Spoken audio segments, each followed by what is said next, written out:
Mortgage rates have been falling again, so it's a great time to look at potentially refinancing your house.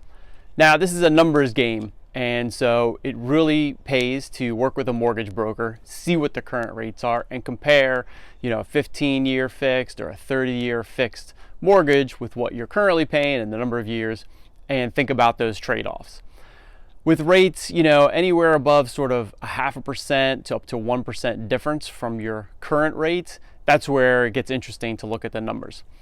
Now, definitely don't just jump in and say, well, I've been paying my 30-year fixed for 5 years, and a new 30-year fixed would save me a lot of monthly payments. That might be true because it's a little bit lower rate, but really you're pushing out the years again back to 30 years. Now, the difference between 25 years and 30 years may not sound like a lot, but trust me, in another decade from now, that 5 years is going to look a lot different. So whenever I recommend looking at refinancing, I really want to keep that number of years pretty much the same, or try to drop the number of years, a 20-year fixed if you're at 22 years left on your mortgage. Look at just keeping pretty similar or drop the number of years while keeping the payments the same. That could be a really good option. Now, I had a friend recently looking at dropping from a 30-year fixed to a new 15-year fixed, and we played with the numbers with a mortgage broker, and it turns out he could just make extra payments. The difference in rate was about 0.5%, say a little over 3.5% to a little over 3%, to change from his current rate, 30-year fixed, to a 15-year fixed.